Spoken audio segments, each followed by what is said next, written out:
Hello and welcome to episode 6 of my FIFA 19 Ultimate Team Road to Glory. And I really wish I had picked up that Bobby Moore icon card that I talked about in the last episode. EA released an icon SBC this week and he went up from 310,000 the price I was looking at him for, to nearly 500,000 coins. It would have been a monster profit. Anyone who had some cheap icons will absolutely be rolling in it if they decided to sell this week after the SBC dropped. I won't be doing the SBC for an icon as it's a RIP. They are untradeable and cheaper to buy from the market. They're also not the best icons. That baby Gattuso looks better than his prime card, for example, and can be sold on if you want to upgrade later on. For now though, the team is the same, and I was considering selling Firmino while his price was relatively high and just running a non-rare Brazilian in there, maybe subbing someone on during the game. I've got a lot of discarding form still, as well as that Player of the Month Lucas that I ended up doing for really cheap on his last day. He's useful as a super sub. For now, Firmino though is still in the team, especially as I qualified for FUT Champions. I've got a little bit of Rivals highlights next while I talk about the team for the next couple of minutes.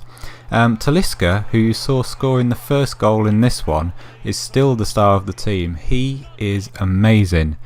His price for his inform has gone up from around 28,000 where I bought him to around 60,000 coins now, but he is one I definitely do not want to sell. He does so much more for the team than Firmino, which made me wonder about cashing out on Bobby Firmino while the market was up. On the whole, I think I've been doing alright in Rivals, and I think I've been winning more than I lose, but Division 5 is quite crazy right now, with it seems so many players in it. I've started coming up against people with FUT Champions cards now in Division 5, and as I said last week, it could be more beneficial to be in Divisions 4 and 5 for the ranking points and the rewards you get, compared to what you get and how many points you need in the higher divisions for the comparable rewards. I had a game that I didn't record that I lost 9-1 or 9-2. It would probably have been beneficial for me to have watched that one back and see all the mistakes I made. I think I'm still making loads of mistakes in defence, and I really struggle to not control my defenders and hope that the AI will intercept for me. But I end up controlling them and pulling them out of position and missing tackles and all sorts. So a lot of my games end up quite high scoring. I felt the game I lost that the scoreline was a battering. The game actually felt quite even, but the guy was just so clinical in front of goal. You'll see from the goals that I score in these games that finesse shots are still my main go-to for getting it in the back of the net. I'm going to finish up rank 3 this week again, as I could stay up, get another 6 to 10 games in tonight in order to get rank 2, but I really just don't have time, so I'm going to finish rank 3 again for the follow-up for another week, as we are now qualified.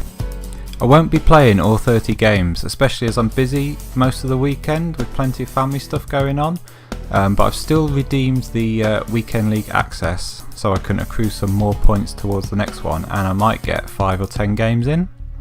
I mentioned in the last video that I was preparing for the potential, as we just saw there, I got Casemiro in my squad battles rewards, which was quite nice, so I managed to sell him for a nice fair few coins.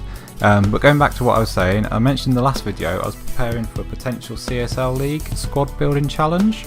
I've built all the squads in concepts now, so I can be a bit more organised and work out who I'm missing from the squads. It also enables me, doing it this way, to have a quick look for a player and see if I spot any cheap at different times of day, especially when packs are being opened, or special packs are out, or there's SBCs like marquee matchups and people are opening a lot of silver packs.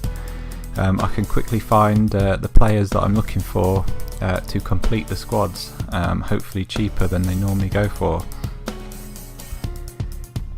If you want to have a look at some possible rewards for the CSL, I'll be putting them in the comments below. Just some guesses who it could be and what their stats would look like based on what they've done with the previous league SBCs. These are just ideas, but cards I think would be good rewards for completing it. Of course we get a choice of 2 cards this year, or you could complete it twice if you wanted to. You can see I've got a fair few of the teams complete, although the rating requirement and formation will be different. I built all the teams in 4-4-2 so I could make sure to get problem positions like fullbacks and wingers. If they're not required, then I bought them cheap and can use them in either another SBC or sell them on. I might end up needing to buy just a small handful of players when the SBC comes out, if it comes out. Obviously this is all guesswork at this stage, but it seems a very popular league this year, so I think EA would be stupid not to do a CSL SBC, and I might just end up needing to buy a small handful of players for either formation or rating in order to complete the set. I have an almost full trade pile at the minute, mainly for a potential Bundesliga player of the month that EA have been teasing. All players were bought for pretty much cheapest, so I can discard them or sell them on if they don't rise. Also, investing in discarding form seems to have come to an end, as they're all above discard now, but it's worth checking the team of the week every week for bargains. If you've been investing since the start of the game, you'd have made a tidy profit on informs now. I've also picked up 3 of the cheap ones to watch cards that should get some game time, in the hopes of them doubling in value should they have a decent game, or I could sell before a match on hype. I've not spent all my coins though, with the Halloween promotion potentially just around the corner, so maybe in the next video we might spend some time talking about that, depending on what EA release.